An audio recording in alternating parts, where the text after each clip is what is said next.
participaram dos crimes praticados pelos agentes do Estado. Estão anistiados, então vamos deixá-los anistiados e vamos trabalhar pela pacificação do país. Eles estão anistiados, mas é preciso acabar com essa história da carochinha.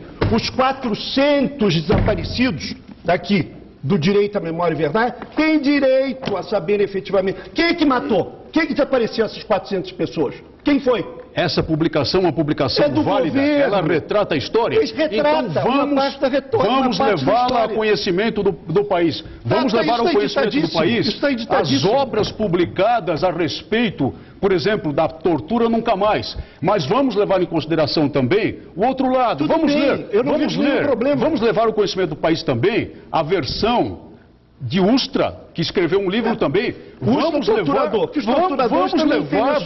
a versão dele. Perfeito. Vamos levar a versão de Del Nero. E mais. Levar ao conhecimento do povo, da população. Tem livro. Claro que tem livro. Mas então já claro que tem livro. E tem mais. Eu recomendo um outro livro. Que não é de Del Nero, nem de Ustra, nem de alguém da direita.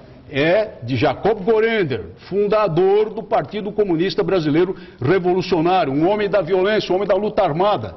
Vamos ler o livro Combate nas Trevas dele. Lá ele retrata todo o aventureirismo da esquerda revolucionária. Bom, mas por favor, eu gostaria as matanças, o assalto a banco, os assaltos a banco, os justiçamentos, os homicídios completamente injustificados praticados naquele período. Vamos ler Jacob Gorender.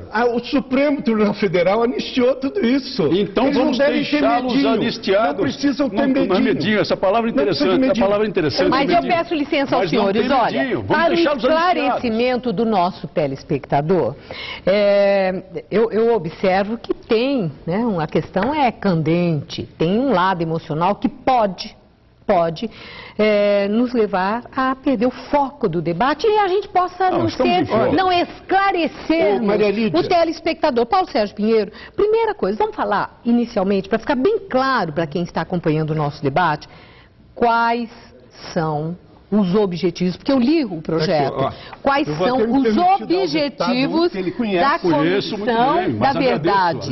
Eu até anotei, esclarecer fatos e circunstâncias dos casos graves de violação dos direitos humanos, esclarecer circunstâncias de torturas, mortes e desaparecimentos e ocultação de cadáveres, identificar e tornar públicos locais onde esses crimes foram cometidos, colaborar para a apuração dessas violações, tudo observando os limites da lei da anistia. Os limites da lei da anistia. Então, quer dizer, isso não vai ser um tribunal... Quer dizer, não é um tribunal que vai julgar. Eu vou dedicar-me a convencer o deputado do verdadeiro intuito dessa comissão. A comissão...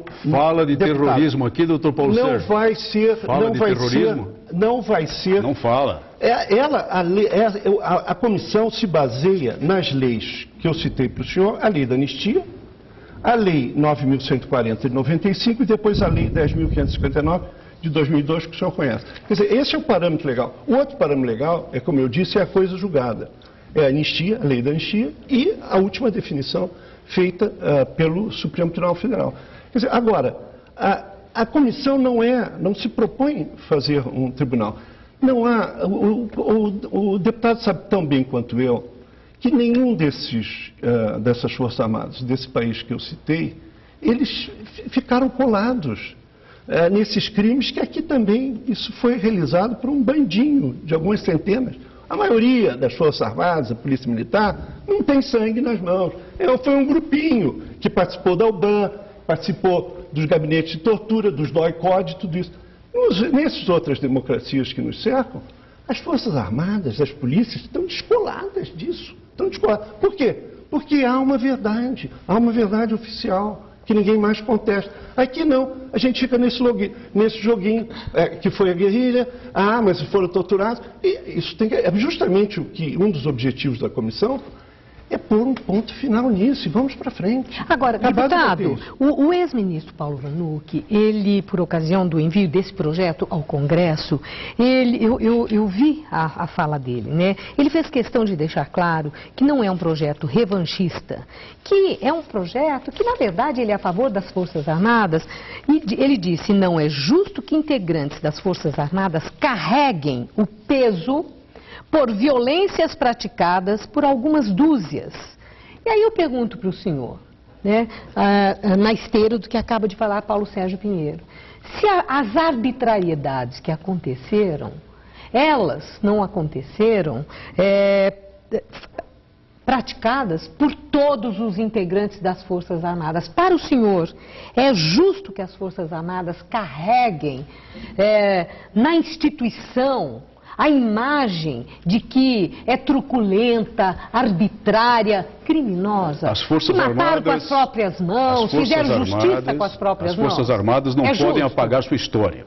Em 1964, o que aconteceu foi que nos braços de um grande movimento popular, cristalizado finalmente pela grande manifestação que foi a Marcha da Família com Deus pela Liberdade, as Forças Armadas tomaram uma posição que era necessário tomar naquele momento histórico. Mas não é isso que está em debate. Contra a instalação de uma ditadura comunista. É isso que está em debate. Não, o que está em debate é o arbítrio. Essa historinha da carochinha não está em debate. Todas as Forças Armadas, as forças policiais do país, a maioria do país, das forças vivas do país, fez parte desse movimento. Agora, posteriormente, a partir do desencadeamento dos atos de terrorismo pela esquerda revolucionária, principalmente com o atentado do aeroporto dos Guararapes, que visava matar o então presidente general Costa e Silva, com a morte de várias pessoas inocentes, não combatentes. Com o ato institucional número 5, estabeleceu-se verdadeiramente um regime de força e um regime de exceção. Não há dúvida nenhuma. Quer dizer, certas liberdades de estarem autorizados a torturar, matar? Não. Certas liberdades públicas foram prejudicadas, o funcionamento do Poder Legislativo foi até certo ponto restrito, houve as eleições indiretas para governador e para governadores, presidentes e prefeitos das capitais, e isso representa restrição de liberdade. Mas tudo devido ao fato de que houve a necessidade de uma manifestação militar nos braços de um grande movimento popular para impedir a instalação de uma ditadura comunista no país. Mas ninguém está aqui, nós não estamos discutindo a ditadura militar. Depois é guerra. E na guerra há morte. O ilustre deputado parece que parou em 64. Quer dizer, essa noção de guerra suja, que foi a mesma coisa que ocorreu no bojo da doutrina de segurança nacional, na Argentina, no Chile e no Uruguai, ocorreu no Brasil. Entendeu? Houve um golpe de Estado militar, as torturas começaram muito antes da dissidência armada, isso tudo hoje está muito... Eu não sei se o deputado leu, como eu li, os autos do Superior Tribunal Militar, que são a base do Brasil Nunca Mais, e tudo está lá, bem descritinho, com o ministro Superior Tribunal Militar relatando tudo isso. Agora, eu acho que essa posição do deputado, ela desvia o foco do nosso debate, porque essa sua versão da história isso não está em discussão. Isso já é coisa julgada. Houve uma anistia e hoje o que se deve, o que as vítimas esperam, o que a sociedade espera é uma verdade oficial. Quer dizer, nos anos 80, quer dizer, muito depois desses anos de 60, que parece onde o deputado ficou imobilizado, se consolidou no mundo e no continente americano o direito à verdade. Há inúmeras declarações dos secretários-gerais, dos órgãos da ONU em termos desse direito à verdade, que cidadãos que viveram sob regimes de exceção, como esse que o deputado parece cultuar, o regime de exceção do AI-5, quer dizer, eu acho realmente algo escandaloso que alguém, no ano de 2011, venha fazer a celebração do regime de exceção do AI-5. Mas isso parece que existe ainda, eu estou ouvindo o deputado, eu estou perplexo aqui, mas estou ouvindo isso. Não estou cultuando. Não, o senhor elogiou. Não estou cultuando, estou relatando a evolução histórica, justifiquei o movimento popular de 1964. Movimento popular, sim. Golpe de Estado. Nos braços de um grande movimento isso aí, estão desviando de novo. E as Forças Armadas se manifestaram. Então não venham bater nas Forças Armadas, porque elas salvaram o país de uma brutal ditadura comunista naquela história. Em 1964, se foi golpe de Estado, ele foi necessário. Depuseram um terrorismo o projeto de ditador João Goulart, depuseram o projeto de ditador João Goulart e toda a camarilha dele que pretendia instalar uma brutal ditadura comunista no país. Essa é que é a verdade. Essa é que é a verdade. Agora vamos falar depois da apuração da verdade oficial. Certo. Agora, outra questão, eu só quero perguntar é preciso falar da comissão, é preciso falar... Comissão da verdade. Não, é preciso falar, portanto, do que precede isso, que é a comissão exatamente dos mortos desaparecidos e as indenizações. Vamos ver como é que o Estado brasileiro tem tratado as ditas vítimas. O senhor usou a palavra vítimas, mas usou a palavra vítimas, evidentemente, para os mortos e desaparecidos do lado da esquerda revolucionária. Não vamos nos esquecer, não podemos nos esquecer, aqui que não pegou numa arma, vamos nos esquecer das vítimas inocentes, não vamos nos esquecer das vítimas inocentes assassinadas no aeroporto de Guarulhos. Não importa que fosse uma. O senhor quer trocar figurinha? Que fosse uma. Quer medir vidas? Quer pesar vidas? Isso é absolutamente não vamos nos esquecer das pessoas assassinadas no aeroporto de Guararapes. Não vamos nos esquecer de um cidadão que teve a perna arrancada aqui no consulado dos Estados Unidos. Não vamos nos esquecer da vida de Alberto Mendes Júnior, friamente assassinado, de um simples marinheiro inglês trucidado, de um oficial do exército alemão que não tinha nada com essa história, trucidado. Não vamos nos esquecer de funcionários de bancos, de vigilantes bancários, friamente assassinados pelos covardes que atiravam pelas costas. Agora, deputado, e as famílias deles, o que é que recebem hoje? Uma migalha. Enquanto aqueles que estão no poder recebem pensões poupudas e indenizações. Vamos equilibrar essa balança. Por favor, olha, tomar um golinho d'água e vamos dar uma paradinha aqui. É o seguinte,